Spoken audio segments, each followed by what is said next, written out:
We hear politicians speak literally every single day, right? But across the vast sweep of American history, there are these rare, crystalline moments when a president steps up to the podium and the entire nation just stops to listen. We're talking about moments of profound crisis, of unbelievable tragedy, or massive transformation. And in these moments, a mere handful of words have historically shaped the entire trajectory of the American story. So in this explainer, we're going to look at 5 distinct turning points tracing a timeline of rhetoric that acted as the ultimate connective tissue for the country. Okay, let's dive right into this timeline to see how presidential rhetoric guides the nation through these defining eras. We'll start in 1863 by redefining the republic, jump to 1933 to conquer national fear, move to 1961 for a generational call, witness the comforting of a shocked nation in 1986, and then finish up in 2008 with a quest for unity. First up on our timeline, 1863, redefining the republic. It's honestly kind of wild to think about, but it took just 272 words to completely change history. To set the scene for you, it's November 1863, the brutal midpoint of the American Civil War. The nation is completely fractured, tens of thousands of lives have been lost, and a deeply grieving country is desperately seeking some kind of meaning amidst all this horrific bloodshed. At the dedication of a cemetery in Gettysburg, Pennsylvania, President Abraham Lincoln spoke for barely 2 minutes. Now, in an era where politicians regularly droned on for over 2 hours, sometimes even longer, this was almost shockingly brief. Yet, that brevity was absolutely its superpower. Those 272 words culminated in this immortal line: "Government of the people, by the people, for the people, shall not perish from earth." Lincoln didn't just win a war of armies here. He won a war of ideas. With this single poetic sentence, he fundamentally redefined the Civil War. It was no longer just a constitutional struggle to preserve the Union. He completely transformed it into a moral crusade to fulfill the ultimate promise of equality. He literally established the gold standard for all future presidential speeches. Moving on to our next era, 1933, conquering national fear. Well, 70 years later on our timeline, the nation looked entirely different, but the level of existential threat, it was remarkably similar.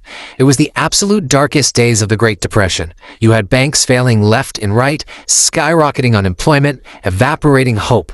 Franklin Delano Roosevelt didn't sugarcoat this grim reality in his first inaugural address. He used unusual candor to frankly acknowledge how bad things really were. But his brilliance was in the pivot. He immediately reframed the crisis away from absolute panic, pivoting the nation toward courage, collective action, and a firm belief in recovery. He anchored that pivot with a phrase you absolutely know: "The only thing we have to fear is fear itself." He called it a nameless, unreasoning, unjustified terror. By naming the fear, he stripped it of its power. It's a psychological tactic that's honestly just as relevant for us today as it was for a panicked nation back in 1933. This single sentence urged citizens to trust in collective action rather than surrender to panic, laying the vital emotional foundation for the New Deal. Let's jump ahead to 1961. A generational call. So, let's see how this momentum builds. We have a young 43-year-old John F. Kennedy taking the oath of office. The global stage is incredibly tense. The Cold War is teetering dangerously between the paralyzing fear of nuclear destruction and the boundless possibility of a new frontier. Kennedy's inaugural address was a sharp contrast to the older generation that preceded him. Crisp, structured, endlessly optimistic. Beneath the stylistic flair was a profound message of shared responsibility, captured perfectly here. Ask not what your country can do for you, ask what you can do for your country. He was challenging an entire generation to look beyond themselves toward the common good. And you know, these weren't just pretty words, they translated into direct, boots-on-the-ground action. This single speech mobilized the establishment of the Peace Corps, it sparked widespread public service movements, and kicked off a whole new era of national volunteerism. It proves a vital historical lesson for us. Powerful rhetoric doesn't just inspire policy on a piece of paper, it actively mobilizes real people in their daily lives. Our next stop is 1986, comforting a shocked nation. We jump now to a moment of sudden and truly heartbreaking tragedy. On the morning of January 28th, a devastating event unfolded not on battlefields or in banks, but on live television. Millions of school children were watching live, specifically because Krista McAuliffe was set to be the first teacher in space. At 11:38 a.m., the Space Shuttle Challenger lifted off.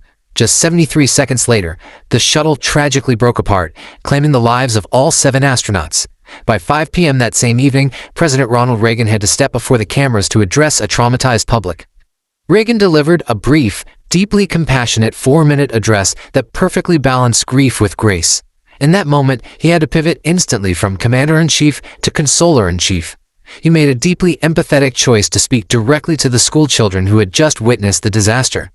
He demonstrated the unique power of a president to console, assuring those kids that painful setbacks are a necessary part of the process of exploration, choosing to honor the fallen not as victims, but as brave, daring pioneers.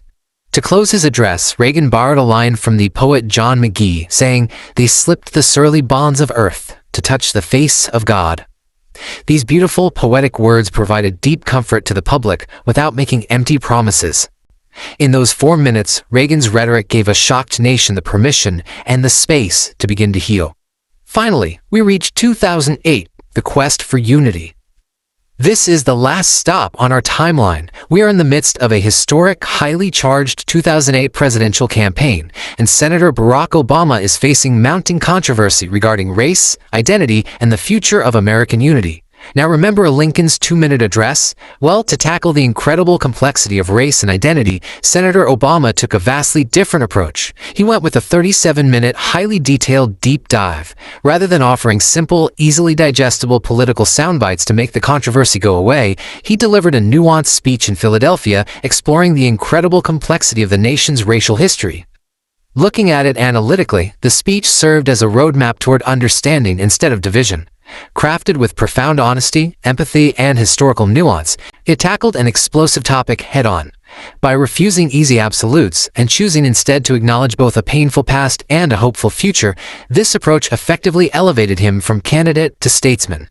The essence of that 37-minute message can be distilled right down to this resonant, powerful line. We may have different stories, but we hold common hopes.